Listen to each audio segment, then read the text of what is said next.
Something doesn't feel right at Ferrari right now, and the closer we get to seeing the SF26 on track, the harder it is to ignore the warning signs coming out of Maranello. What was supposed to be a fresh start under the biggest regulation change Formula One has ever seen is already being overshadowed by reports of delays, last-minute decisions, and a level of internal pressure that's raising eyebrows across the paddock. When you hear words like chaotic being used by Italian sources to describe Ferrari's preparation, that alone should make you stop and pay attention, because teams do everything they can to keep those kinds of problems quiet this close to running. The private preseason test in Barcelona is almost here, and instead of calm confidence, the picture emerging is one of a team racing against the clock.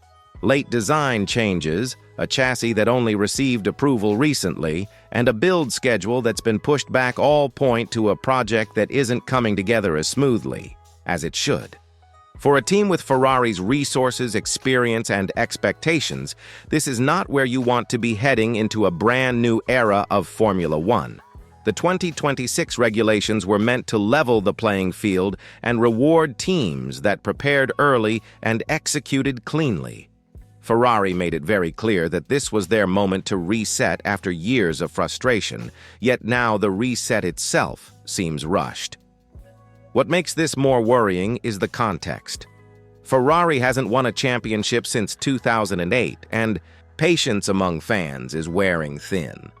The promise of 2026 wasn't just about performance, it was about restoring belief. When leaks suggest engineers are being forced back to the drawing board late in the process, and staff are working long hours just to keep the project on schedule, that belief starts to crack. You don't want to be solving fundamental problems when you should be fine-tuning details, especially when rivals appear to be running calmly through their programs. Before we go any further, make sure you're subscribed and have notifications turned on, because this situation is evolving fast and you don't want to miss what happens next. And let me ask you directly, just between us, does this already feel like a red flag to you? Or do you think this is just normal noise around a massive regulation change? Drop your thoughts in the comments and let me know where you stand. In the next part, we need to look closely at the timeline Ferrari is working with, because when you break it down step by step, it becomes clear just how little margin for error they actually have. That's where the real concern starts to show. When you line up the dates Ferrari is dealing with, the situation starts to look genuinely uncomfortable. The SF26 is scheduled to be unveiled at Fiorano with the entire world watching. But according to the reports, the car is only expected to be fully assembled the day before that launch. That leaves barely any breathing room at all. In Formula One terms, that's living on the edge, because any small issue discovered during final assembly can instantly snowball into a major delay. Most teams aim to have their cars completed well ahead of time so they can run system checks, simulate race procedures, and iron out problems before the car ever sees a camera or a racetrack. Ferrari doesn't appear to have that luxury right now. The unusually late approval of the chassis is at the center of everything, because once that component is delayed, every other department is forced to wait or rework their plans. Aerodynamics, suspension integration, cooling layouts, electronics, all of it depends on that foundation being locked in early. Instead, engineers were reportedly pushed back into revisions at a stage when the car should already be coming together smoothly. That's how schedules start to compress, and compressed schedules are where mistakes tend to happen. What really raises concern is what happens immediately after the launch. The SF26 isn't going to sit around in the garage for detailed checks. It needs to be packed up and shipped straight to Barcelona for the private test. That test is absolutely crucial, because it's the first real opportunity to see if all the new systems work together under real conditions. With such a tight turnaround, Ferrari will have almost no time to identify and fix issues before the car turns a wheel. If something isn't right, they'll find out the hard way, on track, while the clock is ticking.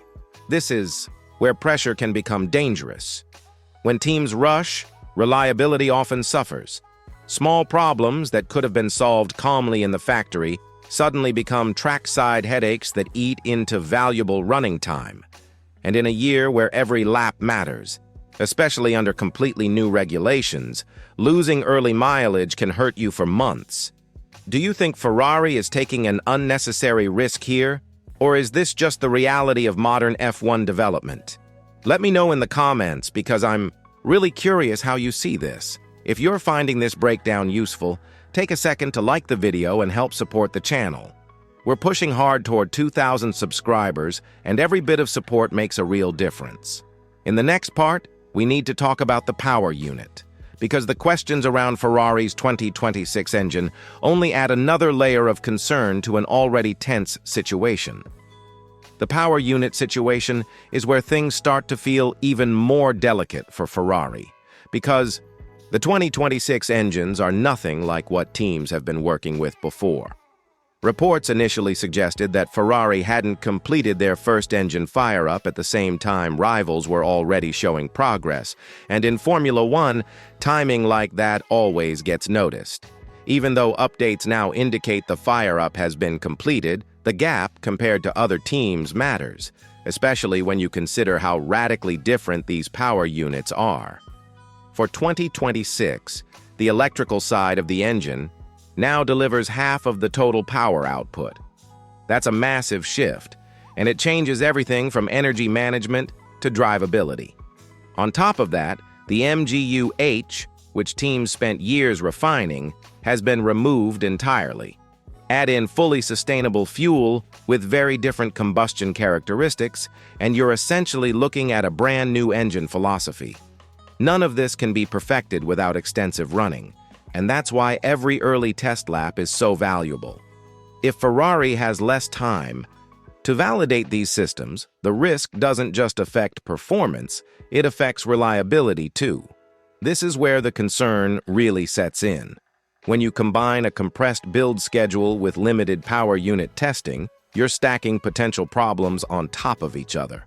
Early failures don't just cost laps, they slow learning, and learning speed is everything in the first year of a new regulation cycle. Other teams appear to be further along in understanding how their power units behave, and that could give them a head start that's difficult to claw back once the season gets going. But context is important here, and Ferrari would argue that this is all part of a controlled plan. Fred Vasseur has been clear that the team is prioritizing reliability over outright performance at this stage, which brings us to the strategy Ferrari is publicly backing. Before we get into that, I want to ask you something. Do you think power unit development will be the biggest performance differentiator in 2026, or will aerodynamics still be king? Drop your answer below, yes or no, and tell me why. And if you haven't already, make sure you're subscribed and have notifications on. We're closing in on 2,000 subscribers, and staying connected now means you won't miss how this story develops. Up next, we need to unpack Ferrari's so-called Spec A plan and decide whether it's a smart long-term move or simply damage control. Ferrari's response to all of this has been to lean heavily on the idea of control and long-term thinking. Fred Vasseur has confirmed that the SF26 will hit the track in an initial Spec A configuration, with a clear focus on reliability rather than outright performance. On the surface, that sounds sensible. With regulations this new and this complex, making sure the car runs cleanly and consistently is a logical first step. The version of the car that runs in Barcelona is not meant to be the final product, and Ferrari insists that the real performance pieces will arrive later in the development cycle. The problem is timing and context.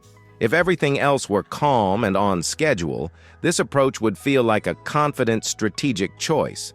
But when it's paired with reports of late chassis approval, compressed build timelines, and limited testing margins, it starts to feel more like a necessity than a preference.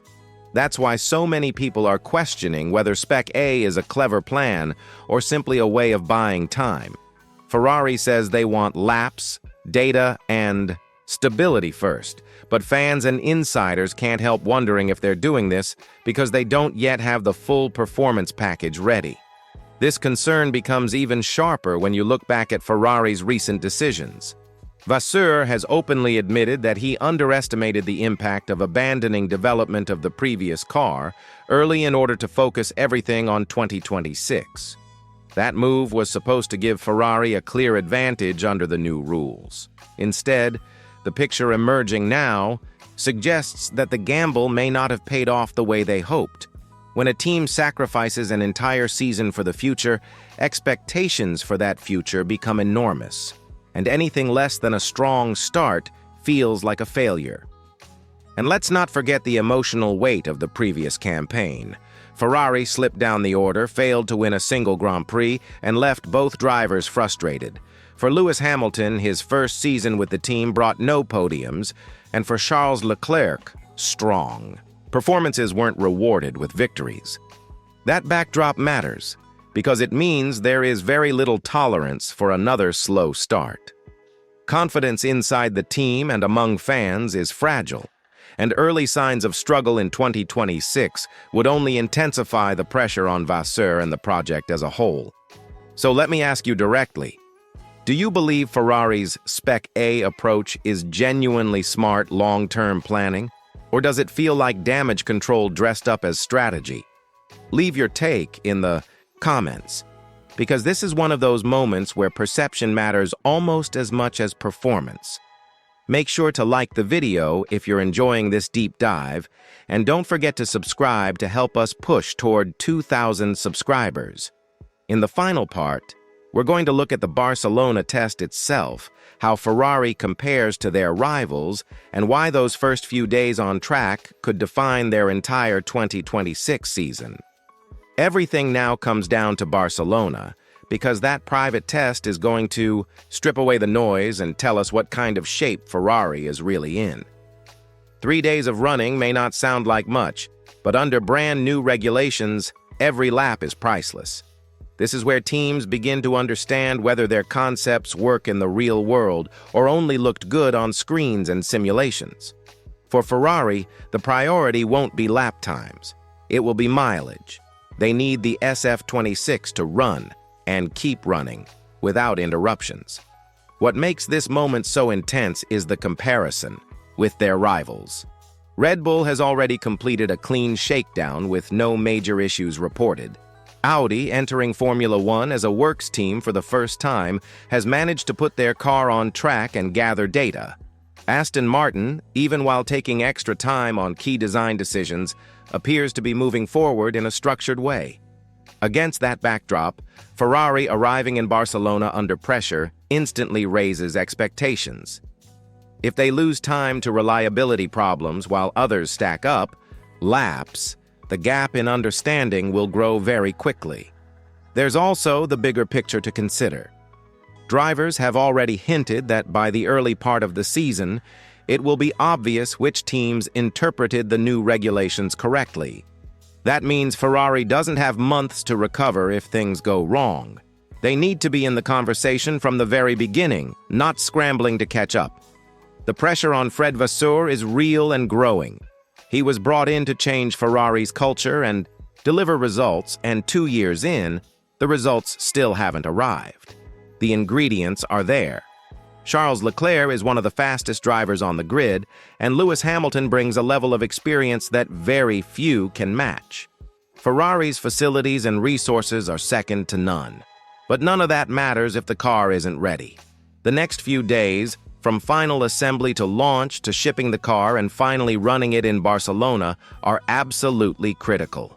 Any stumble in that sequence will only amplify the doubts already swirling around the team.